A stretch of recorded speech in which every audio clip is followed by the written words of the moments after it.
celle qu'on va monter nous, on va faire le corps en quille de condor, ou de vautour, pardon. Mais il faut savoir que la vraie, elle est montée avec du fil. On peut la monter en dubin aussi, il y a plusieurs variantes. Celle que j'avais montée, c'est avec un hameçon numéro 16. On peut les monter de hameçon 10 jusqu'à 20. Alors là, on ne s'embête pas, il n'y a pas de cercle. Donc il n'y a pas de souci de cercle ni rien. On ne met pas de cercle. Donc, voilà. Donc moi j'ai utilisé la hameçon numéro 16, Tienco 100 SPBL. Donc toujours pareil pour monter la, comme disait Bernard la dernière fois, la partie noire vers le haut.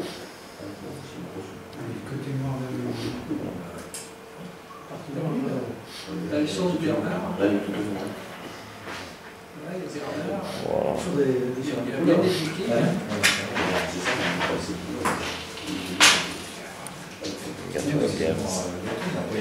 Voilà, je reviens le fil. Voilà.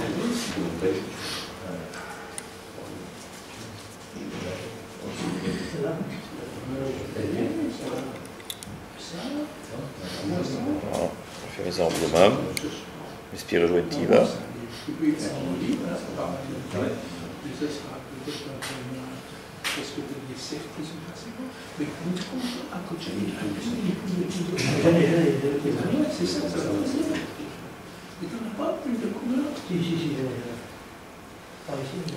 J'arrête à peu près à 3 mm de l'œillet. Après on le détaillera, hein. Là je vais assez vite. C'est des plumes de fan de canne. Voilà, une partie. Voilà.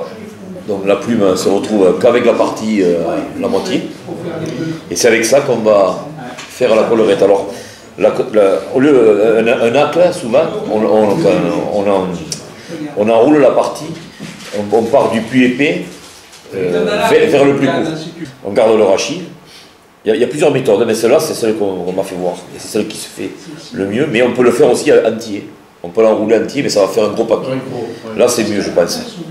Alors, on démarre, on va attacher le bout de la plume. Voilà, on attache en fait. Alors, je sélectionne, voilà, je trie au maximum. Donc, on attache le bout de la plume. Comme ça. Voilà. On attache bien. Voilà, jusqu'à la courbure. Là, je coupe l'excédent. Voilà. Donc là, jusqu'à là, c'est bon. Et après, on va enrouler. On va se servir donc du rachis, enfin de la plume pour l'enrouler. D'accord. Voilà. Il faut la mettre par la pointe. Donc, on peut, pour être plus à l'aise, on peut mettre une pince à mais bon, là, on peut le prendre avec les doigts. Il faut le tirer en arrière.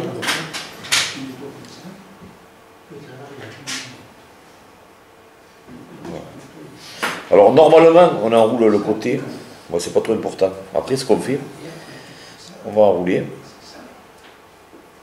toujours en regardant, toujours en mettant les plumes vers l'arrière. Spirale jointive.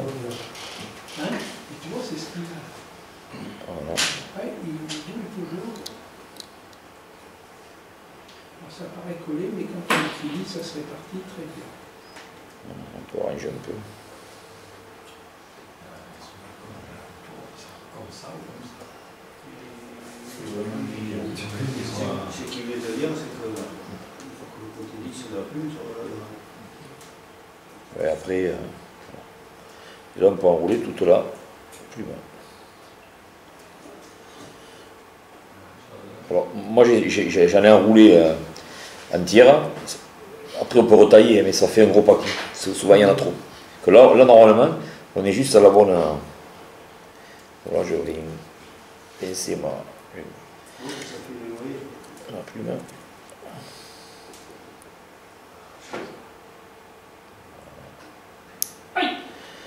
Voilà. Je vais consolider. Je vais les l'excédent de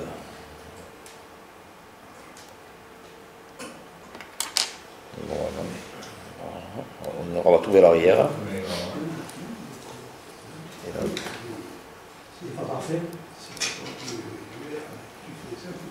Tu fais la tête en haut. Voilà, et maintenant je fais la tête.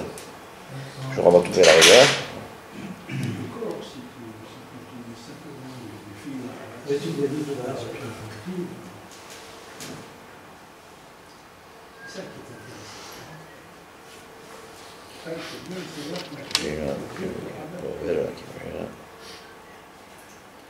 On fait une belle tête.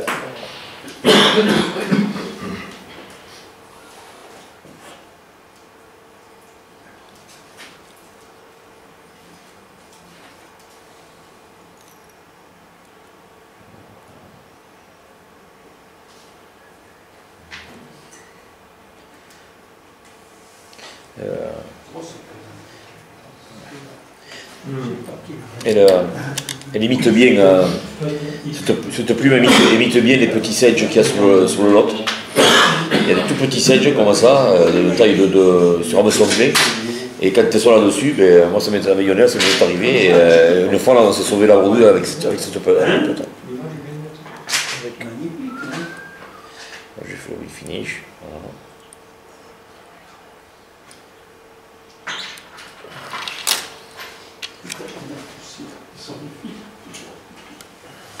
On va mettre un peu de vernis.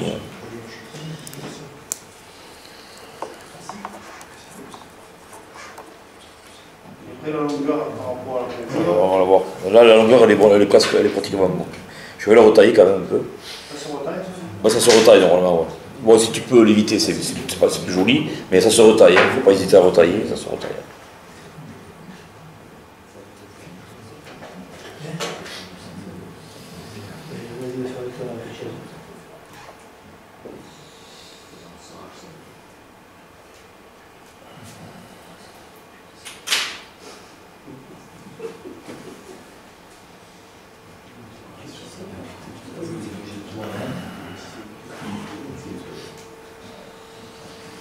C'est du V, ça, non? C'est du cyanovernis. C'est-à-dire que c'est un vernis, c'est un peu plus épais que de la cyanolite, mais un peu plus épais que le vernis. Je vais le retailler. Voilà. On le retaille à peu près. Ouais, c'est un produit espagnol, un chimiste espagnol qui a inventé ça. Il fait des produits sympas. Notamment, il fait des graisses pour les fils. Ouais, il faut le couper. Alors, il faut le couper juste après la courbure de l'hameçon. Pas à ras, à peine quelques millimètres plus haut. Le seul défaut que là, que moi, il y a là un défaut, c'est que quand des fois on la voit pas bien. Si selon la luminosité, des fois, ouais. C'est pour ça qu'il faut monter, défoncer des clairs. Parce que des fois tu les vois pas bien.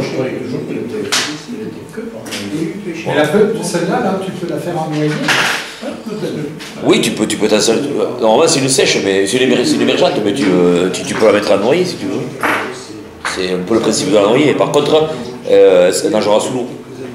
Ah oui, d'accord. Ouais. Et là, il vaut mieux utiliser des plumes de perdrix rouge, grises, ou des plumes de pentane. Voilà, je vais vous la faire passer.